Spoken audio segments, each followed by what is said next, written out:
Something is happening in hip-hop right now that nobody in Drake's camp wants you to notice. Behind the celebration, behind the carefully orchestrated rollout, behind the billboards and the bot-fueled headlines, a quiet disaster is unfolding in real time. The streams are bleeding. The charts are shifting. The narrative is cracking. And the most dominant pop rapper of the last 15 years is watching his 3-album takeover dissolve faster than anyone predicted. This isn't a slow fade. This is a free fall dressed up in champagne bottles and gold confetti. And if you blink, you're going to miss the moment the industry stopped pretending. Because here's the truth nobody wants to say out loud. Iceman was supposed to be the comeback. The reset. The mic drop after a war that left Drake's reputation hanging by a thread. 3 projects, dropped on the same day, engineered to flood the top 3 positions on every major chart on planet Earth. A move so calculated, so aggressive, so designed for headlines, that it almost worked. Almost. Because the numbers tell a different story now. And the story isn't about dominance. It's about decay. Drake dropped Iceman on May 15th with the kind of orchestrated muscle only a billion-dollar machine can produce. 3 albums. 40-plus songs. A whole calendar holiday turned into a Drake holiday. He locked down the top 3 slots on the global album chart within hours. The internet exploded. His fans declared victory. The blogs ran their templates. The bots warmed up their engines. And for about 72 hours, it really did look like Champagne Papi had pulled off the biggest comeback in modern rap history. Then day 4 arrived. And the cracks started showing. By the time the second week rolled in, the streaming data started doing what no PR campaign could spin. Iceman, the centerpiece of the entire operation, pulled in roughly 28 million streams on May 24th. That's not a slow leak. That's a 100 million stream drop from opening day. A 15% slide in 24 hours. The kind of collapse that doesn't happen to a culture-shaping classic. The kind of collapse that happens when curiosity dies and the casual listeners walk away. And the worst part? The bleeding hasn't stopped. Now, let me give you a moment to really sit with that. 100 million stream evaporation in 9 days. From the artist who was once untouchable on the charts. From the man who used to make Spotify employees nervous every time he tweeted. This isn't a critic's opinion. This isn't a hater's exaggeration. This is the data itself confessing that the audience showed up, took a sip, made a face, and put the glass back down. And here's where it gets interesting. Because while Iceman is melting on the charts, something else is rising in the shadows. Something Drake's camp has been trying desperately to ignore. Kendrick Lamar's odds of dropping a #1 album this year just jumped to 55%. 55%. From a man who hasn't confirmed a project, hasn't tweeted a date, hasn't dropped a single, hasn't even acknowledged the conversation. And the odds makers, the people who literally pay their bills predicting this stuff, are betting their reputations on it. That's not a rumor. That's not Twitter noise. That's professional money saying Kendrick is about to flip the entire board. Quick pause, because I have to say this before we go any deeper. If you're enjoying the breakdown so far, do me one tiny favor and hit that subscribe button. It costs you nothing, it takes 1 second, and it tells the algorithm that real hip-hop commentary still matters. Now let's get back to the chaos. The Kendrick rumors have been circulating since last year. Whispers about studio sessions. Murmurs about a finished project. Insiders confirming, then going silent. Then last week, the reports got sharper. Multiple sources confirmed Kendrick had actually wrapped his next album. No press release. No rollout. No Instagram countdown. Just a quiet, lethal silence that has somehow become louder than every Drake billboard in Times Square. Because that's the trick Kendrick mastered years ago. He doesn't announce. He arrives. And that silence is doing something psychologically brutal to Drake's fanbase right now. They can feel it. They can sense it. They can practically smell the storm forming on the West Coast. So they've started doing what people always do when they sense danger they can't control. They started gaslighting themselves. Suddenly the theory floating around Drake's stan corners of the internet is that Kendrick won't drop because of Iceman. That somehow these 3 Drake projects have intimidated Kendrick into hiding. That the King of Compton is shaking in his boots over an album that's lost over 100 million streams in 9 days. Read that sentence again. Let it really land. That's the level of delusion we're working with. Here's the punchline nobody wants to deliver. These Drake albums aren't stopping anyone. They're not even stopping themselves. What's actually wild is how obvious the desperation has become. Drake's entire Iceman rollout is dripping with Kendrick references. Bars about Kendrick. Songs structured around Kendrick. Cover art aesthetics borrowed from the conversation Kendrick started. track titles that read like footnotes from the diss war. And yet somehow the same album that mentions Kendrick on nearly every other track is being marketed as proof that Drake has moved on. You don't write 3 albums about a man you've moved on from. You write 3 albums about a man living rent-free in the deepest corner of your psyche. And it almost feels, watching this play out, like Drake and his fans want Kendrick to drop more than Kendrick himself does. They're pacing. They're refreshing. They're posting countdowns to an album that hasn't been announced. They need the engagement. They need the reaction. They need Kendrick to walk back onto the battlefield because without him, Iceman just becomes a cold, expensive monument to a war Drake already lost. The honest, almost cinematic irony of this whole thing is that Kendrick could respond with a single bar and then drop a completely unrelated concept album that has nothing to do with Drake. Imagine the silence after that. Imagine the entire Drake machine spending months building tension for a response that turns into a whisper. That's the move I'd love to see. That's the move history would remember.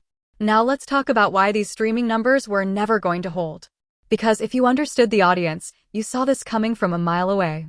A massive chunk of the people streaming Iceman in week 1 weren't loyal Drake fans. They were casuals giving it a fair shot. They were curious listeners wondering if Drake had finally answered the Kendrick wound. They were critics dissecting bars. They were content creators farming reactions. They were skeptics looking for proof of life. And none of those people were ever going to be repeat listeners. Curiosity isn't loyalty. Curiosity expires. So the real question was never first week sales. First week sales were guaranteed. The real question was about staying power. About shelf life. About whether anyone would still be playing these songs 3 weeks later, 3 months later, 3 years later. And the early data is screaming the answer loud enough to shake the building. They won't.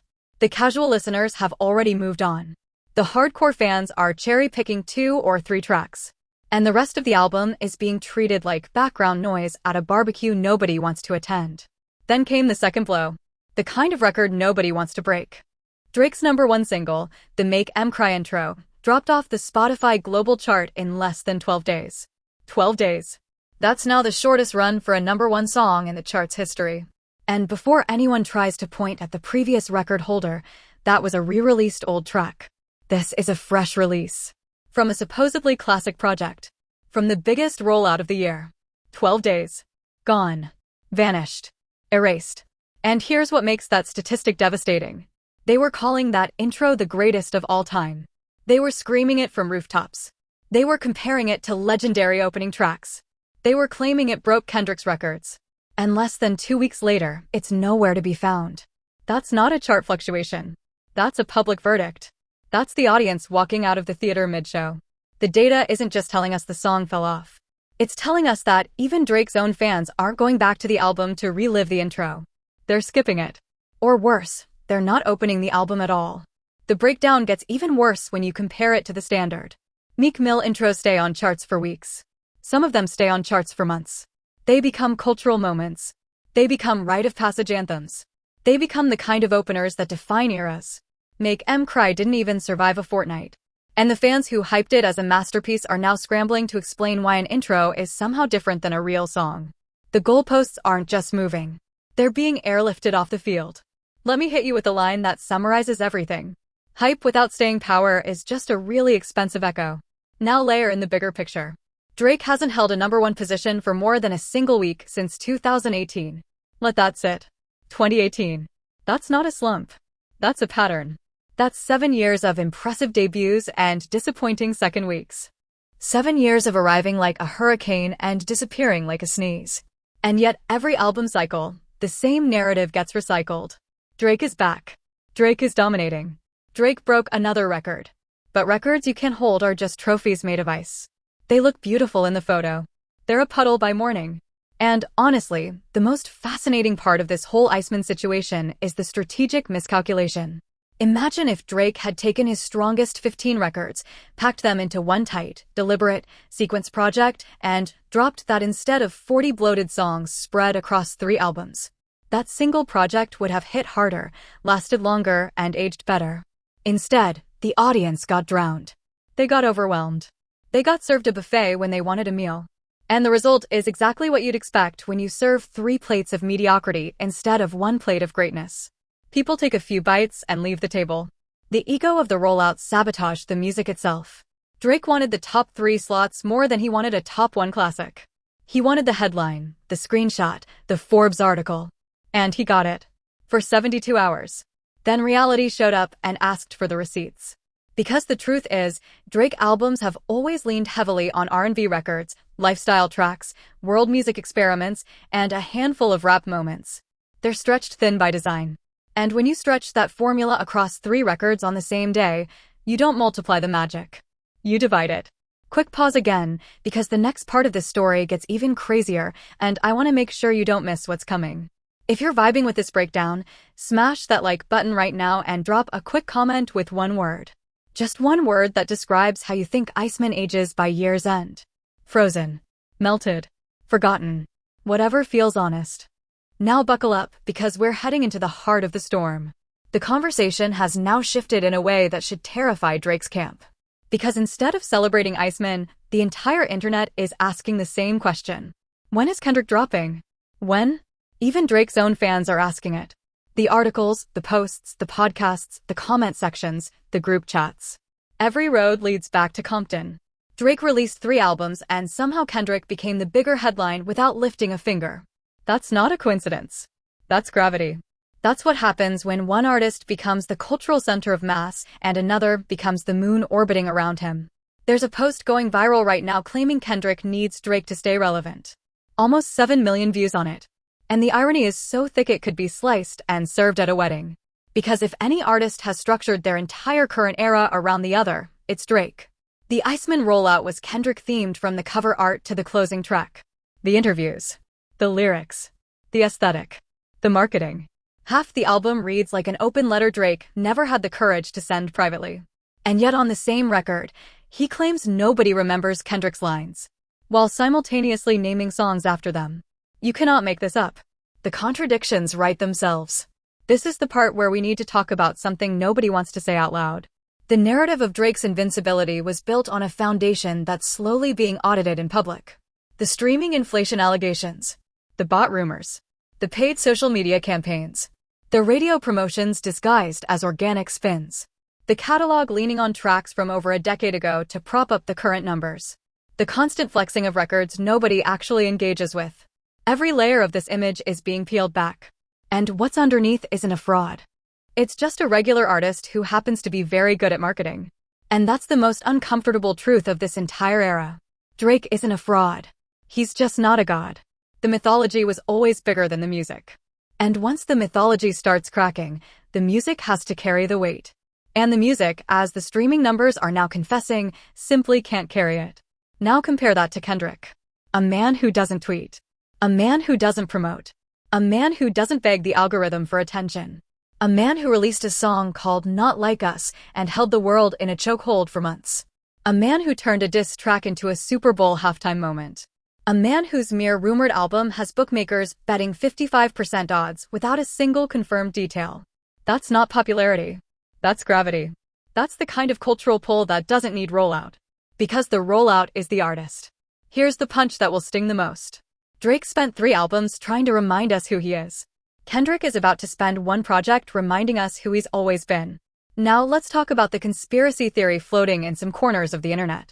The idea that Drake will somehow stomp on Kendrick's release by dropping another project on the same day. And honestly, I have to laugh at that. Because given how Iceman has been received, given how the second week numbers are falling apart, given how the critical response has settled into a polite shrug, do you really want that comparison? Do you really want to drop another project beside a Kendrick album that the entire industry is already treating like an inevitable classic? That's not strategy. That's a public execution. And Drake, whatever else you might say about him, is not stupid. He knows where the smoke is. He knows what he can't survive. And he knows that standing next to a Kendrick release while Iceman is melting would be the closest thing to a career obituary you can imagine. The bigger question is what Kendrick actually does. Does he address Drake at all? Does he release something completely unrelated? Does he drop a concept album that floats above the entire conversation? Personally, that's the version I'd love to see. Because the most devastating response Kendrick could deliver isn't another diss track. It's a project that ignores Drake entirely. A project that treats Drake like he's no longer in the room. Because nothing humiliates an artist who has built a year around being mentioned more than being unmentioned. Silence, when wielded correctly, is louder than any bar. And imagine the aftermath. Imagine Kendrick drops a 40-minute concept album about Black America, fatherhood, generational legacy, and the cost of fame. No Drake references. No subliminals. Just art at the highest level. And meanwhile, Iceman is still sitting in the discount bin of public attention with cobwebs forming on the cover art. That's the contrast that would define the year. That's the story they'd tell in documentaries 20 years from now. Two artists. Same era. One chased numbers. The other chased meaning. Guess which one survived? The most telling detail in this entire saga is the obsession with billion-dollar deals. The reports about Drake possibly signing a $5 billion agreement. The constant chatter about his catalog. The dreams of being valued like Taylor Swift. And here's the brutal reality. Taylor Swift isn't getting $5 billion. She's not getting it because, sales aside, even she has to negotiate with a market that values catalog ownership. And Drake doesn't own his most profitable catalog. He doesn't own the masters to take care. He doesn't own Nothing Was the Same. He doesn't own the foundation of his commercial identity. So when his fans bring up those records as proof of his greatness, they're literally arguing on behalf of a label that profits whether Drake wins or loses. That's the cruel mathematics of modern stardom. Taylor Swift, by contrast, re-recorded her entire catalog so she could own every note of it. She released 3 Taylor's versions and the physical sales were astronomical. She built her empire by reclaiming her ownership. Drake's empire is rented. And rented empires don't get $5 billion bids. Let me stop here for one more quick moment. If you've made it this deep into the breakdown, you're the type of viewer this channel was built for. Hit subscribe, turn on the notification bell, and join the family. We dig into this culture every week with the kind of honesty the algorithm doesn't always reward. Your support keeps the lights on. Now, let's go finish what we started. The fan reactions to all of this have become their own form of comedy. There's a layer of denial so thick it deserves its own museum. People insisting Iceman is a classic while it loses streams by the millions. People dismissing Kendrick as irrelevant while every conversation circles back to him. People claiming Drake doesn't need radio play when his radio support is currently outpacing what Kendrick received during his biggest moments last year. People bringing up albums from over a decade ago as proof of current dominance, completely missing the fact that those albums are from a different artist, a different era, a different version of Drake that may not exist anymore. And then there's the personal attacks. The hairline jokes. The forehead jokes. The deflections. The race baiting. The classic move of changing the subject when the facts get too heavy. You can always tell when an argument has been lost. The conversation stops being about music and starts being about appearance. That's the universal sign of a fan base that ran out of bullets. But the most revealing comments are the ones that accidentally admit defeat. The fans saying it doesn't matter because they'll keep listening to Drake regardless. The fans saying numbers don't matter while simultaneously celebrating numbers. The fans saying Kendrick isn't relevant while spending hours every day commenting under Kendrick-related posts. The cognitive dissonance is loud enough to wake the neighbors. And the only people who can't hear it are the ones living inside it. Here's the line that should be engraved somewhere. You cannot debate a person who didn't use logic to arrive at their position. You'll be arguing with a brick wall painted in OVO colors. Now let's zoom out. Because what's really happening here is bigger than Drake versus Kendrick. It's bigger than streaming numbers and chart positions and Spotify global records. What we're witnessing is the slow death of the manufactured era of hip-hop. The era where marketing budgets could create classics. The era where bots could fabricate cultural impact. The era where you could buy your way to the top of the conversation without actually saying anything that mattered. That era is ending. And Iceman, in a strange way, will be remembered as one of its last big monuments. A massive, expensive, beautifully packaged reminder of why hype without substance always melts. The next era belongs to artists who treat music like art and audiences like adults. Artists who don't need 3 albums to make their point. Artists who don't need to mention a rival 40 times to prove they're not thinking about them. Artists who understand that legacy isn't built on opening weeks.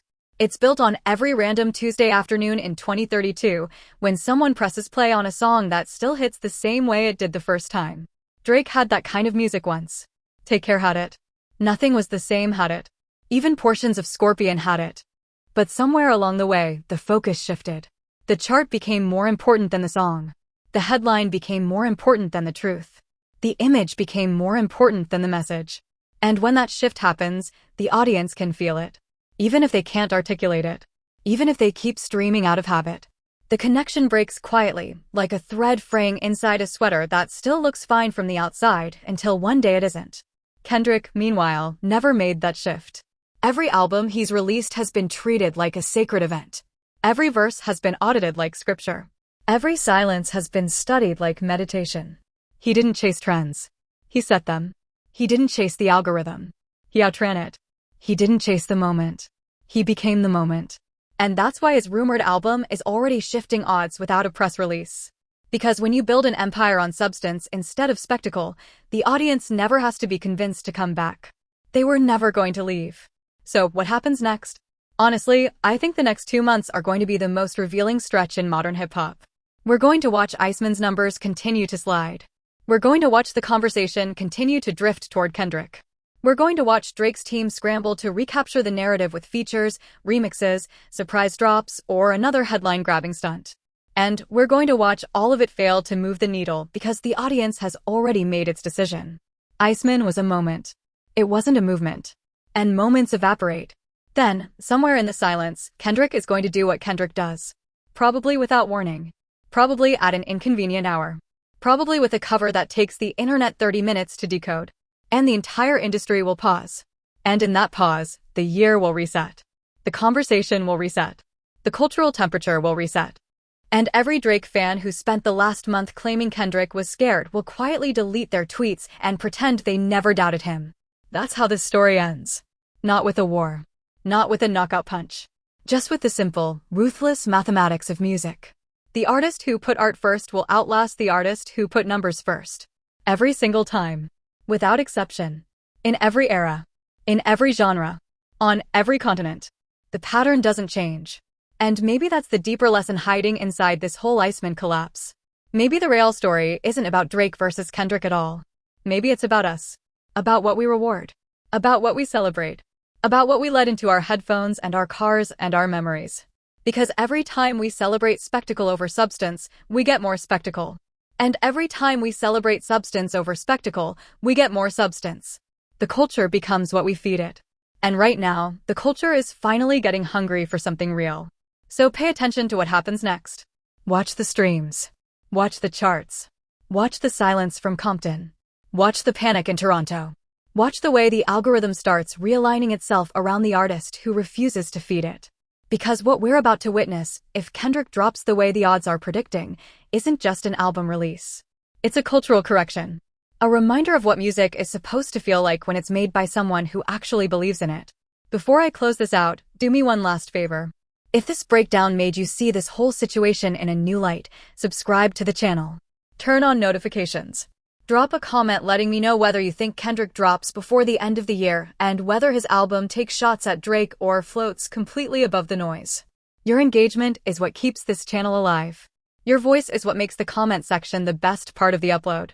And I read every single one, even the ones that come from my hairline. Here's where I leave you. Iceman was supposed to be the moment Drake reclaimed his throne. Instead, it became the moment we all realized the throne was made of ice. Beautiful from a distance. Impressive in photos. Impossible to hold. And somewhere in California, in a studio nobody can find, a man with a notebook full of bars is sharpening the kind of pen that doesn't melt under pressure.